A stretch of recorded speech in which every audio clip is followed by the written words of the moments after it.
a nice round of applause. Your candidates for Congress.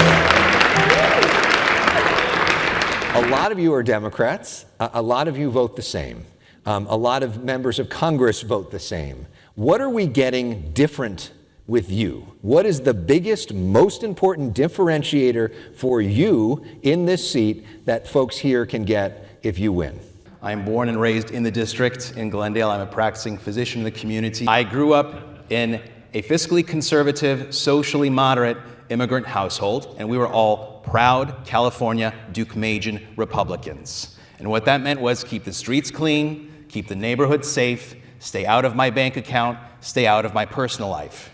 I believe a government should maximize the health, wealth, and safety of its citizens as efficiently and inexpensively as possible. I believe we should run this country like we run our own households, on a budget and with minimal interference from outside forces. I want you to leave here pleasantly surprised that you might actually vote for a California Republican this year.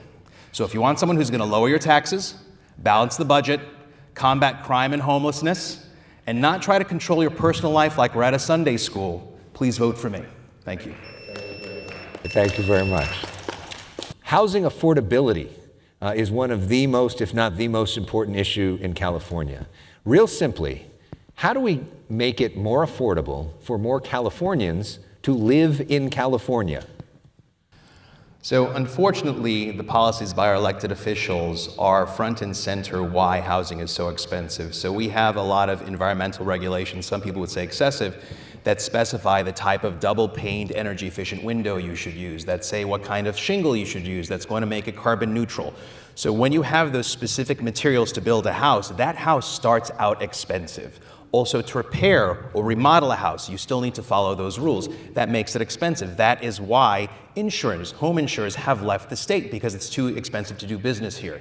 In addition, we have a 400% increase in the garbage rates in Glendale, a 54% increase in electricity rates.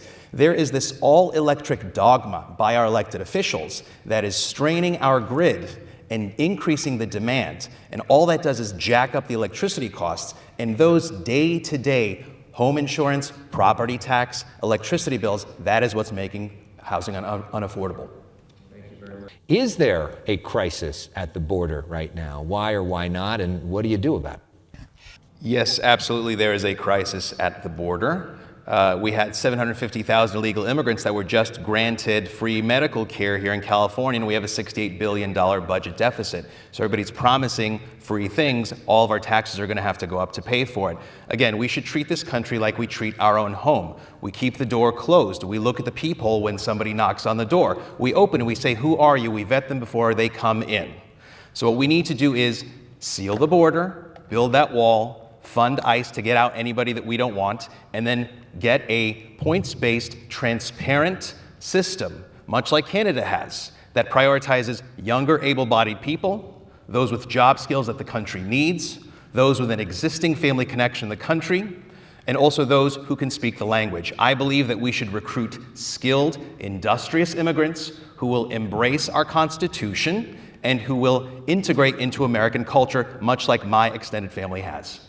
But if you could pick, which committee in Congress would you most serve on, and why? I would want to be on the Judiciary Committee because the one big issue that is near and dear to my heart is term limits. And a term limit amendment originates in the Judiciary Committee. It has originated every single Congress, and it dies there because people don't want to cut their own gravy train.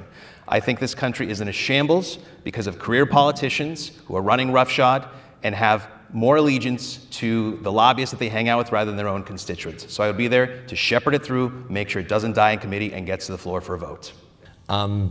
We've spent more money on homelessness and the problem has continued to get worse. Why is that? And what is the federal government's role in fixing this problem? And is it just more money?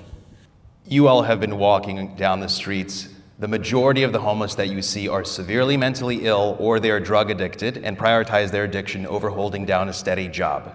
As a physician in Congress, I will solve this crisis by treating it as the mental health and drug addiction issue that it is. Number one, open up the federal institutions so the severely mentally ill can be hospitalized, can be given their medications because they lack capacity, can get better, and then can be released to follow up in an outpatient clinic. Number two, the number one predictor of sobriety among drug addicts is family support. 40% of California homeless have family out of state. So in Congress, we can justify moving them across state lines to reunite them with their family who are going to maintain their sobriety, and we can couple that with federal dollars that their home states will take them with. Finally, these drug addicts cannot be expected to remain sober if fentanyl is flooding our streets from a porous border. So in Congress, I will shut the border and stem the flow of fentanyl so that we can make these people sober.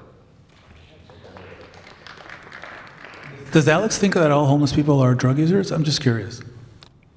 I said the majority of them, because if it was truly an affordable housing issue, then with $20 billion of our tax money already spent, this problem would have been solved. The mental health issue is being ignored.